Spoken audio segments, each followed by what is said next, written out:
வணக்கம். என் பேர் ஜான். இந்த ஒற்றைப்பரு சீவல் முறைய பத்தி தமிழக கரும்பு விவசாயிகள் ரொம்ப பரபரப்பா பேசிக்கிட்டு இருக்காங்க. அது என்னன்னு எனக்கு தெரியல. அதனால இதுல பயன்பெற்று பலனடைந்த ஐயர்மல பகுதியை சார்ந்த வெங்கடாச்சலம் என்பவர இப்ப நம்ம பார்க்க போறோம். அவர்ட்ட இத பத்தி இதோட அணுகுமுறை, இதனோட பயன்கள் என்னன்னு எல்லாத்தையும் கேட்டுட்டு 4 பேர்ட்ட சொல்லப் போறோம். வரீங்களா போலாம்? வணக்கங்க. வணக்கங்க. ஐயா பேரு திரு வெங்கடாச்சலம். இப்ப என்ன சொல்லப் போறாருன்னா, ஒரு விதை பருவுல இருந்து வேல் நாற்றங்கால பயன்படுத்தி இவர் பயன்பெற்றவர். அதனால நாற்றங்கால எப்படி பயன்படுத்துறதுன்னு நம்ம எல்லாத்திட்டயும் சொல்லப் போறாரு. கேட்போமா? சொல்லுங்கய்யா.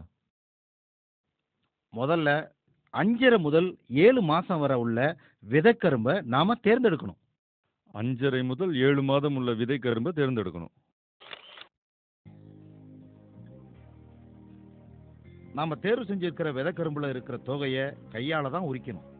இப்படி ஒவ்வொன்றா இப்படி உரிக்கணும்.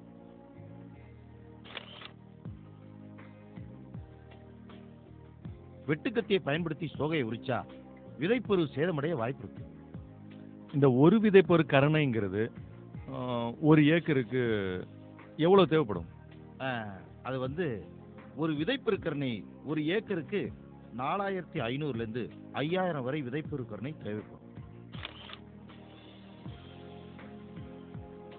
இது விதைப்பரு கரணை வெட்டும் கருவி. மேல இருக்கிற இந்த கைப்பிடியை உபயோகிச்சு தான் கீழே இருக்கிற வெட்டுக்கத்தியை சுலபமா இயக்கலாம். நாம வெட்டி எடுத்த ஆரோக்கியமான விதைக்கரும்ப கீழ்பாகத்துல குறுக்காக வைக்கணும். விதைப்பருக்கள் வெட்டுக்கத்தியோட கீழே நேரா இருக்கிற மாதிரி வைக்கணும். இப்ப கைப்பிடிய கீழ் நோக்கி அழுத்தணும்.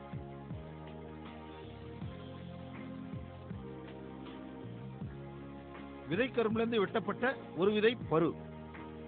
வெட்டின பருக்களை இப்படி குவிச்சு வச்சுக்கணும். ஆனா இதுக்கு முன்னாடி சேதமான பருக்களை இதுல இருந்து நீக்கணும். வெட்டப்பட்ட விதைக்கரும்புல இருந்து நீக்கப்பட்ட பருக்கள் அதை பிரிக்கணும்.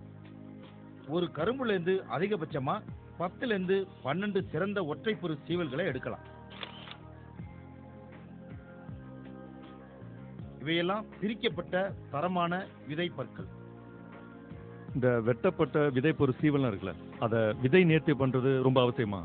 மிக மிக அவசியம். எப்படின்னா, நம்ம குழந்தைகளுக்கு எப்படி தடுப்பூசி போடுறோமோ பிறந்த குழந்தைகளுக்கு அது மாதிரி விதை நேர்த்தி பண்ணுவது மிக மிக அவசியம். வருமுன் காப்போம். அதாவது நோய் வரதுக்கு முன்னாடி விதை நேர்த்தி செய்யறது மூலமா பயிரை பாதுகாப்பா வைக்கலாம்னு சொல்றீங்க. ரொம்ப நல்ல விஷயம்.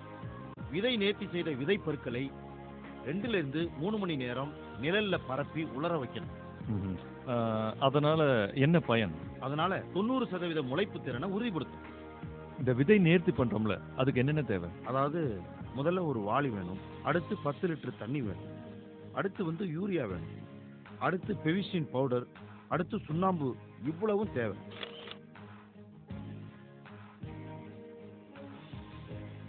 இதனால என்னென்ன பிரயோஜனம்? இது யூரியா கரும்பு முளைப்பு திறனை அதிகப்படுத்தும். அடுத்து பெவிஸ்டின் பவுடர் பூஞ்சாங்குள்ளி நோய்களை தடுத்துடும். சுண்ணாம்பு இந்த கரும்பை காய வைக்காம ஈரப்பதத்தோட வச்சுக்கும்.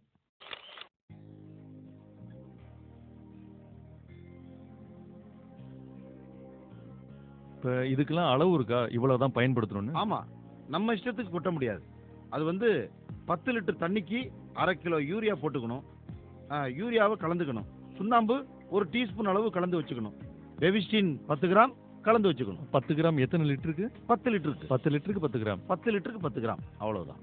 கலந்து மிக்ஸ் பண்ணி எடுத்து காய வச்சுக்கணும். விதை நேர்த்திக்கு என்னென்ன பொருட்கள் தேவை, அதை எந்த அளவுல பயன்படுத்தணும்னு திரு வெங்கடாச்சலம் சார் சொன்னாரு. அதோட செயல்முறை விளக்கத்தை இப்ப பார்ப்போம். பக்கெட்ல 10 லிட்டர் தண்ணீர் எடுத்துக்கிட்டோம். இதுல 1/2 கிலோ யூரியாவோட சுண்ணாம்பு கலந்து தண்ணியில கலக்கிறோம். அதோட 10 கிராம் பெவிஸ்டின் தண்ணியில கலந்துக்கணும். யூரியா, சுண்ணாம்பு, பெவிஸ்டின் இதெல்லாம் நல்லா கரையிற வரைக்கும் கலக்கணும். தரமா தேர்ந்தெடுக்கப்பட்ட விதை பருக்களை இப்படி துணிப்பையில அள்ளி போடணும். போடுறதுக்கு முன்னாடி எத்தனை விதை பருக்கள் இருக்குன்னு எண்ணிக்கணும். அப்படி எண்ணிக்கிட்டோம்னா ட்ரேல வைக்கிறதுக்கு, அதாவது குழித்தட்டில் வைக்கிறதுக்கு அளவு தெரியும். அப்புறம் நம்ம பக்கெட்ல கலந்து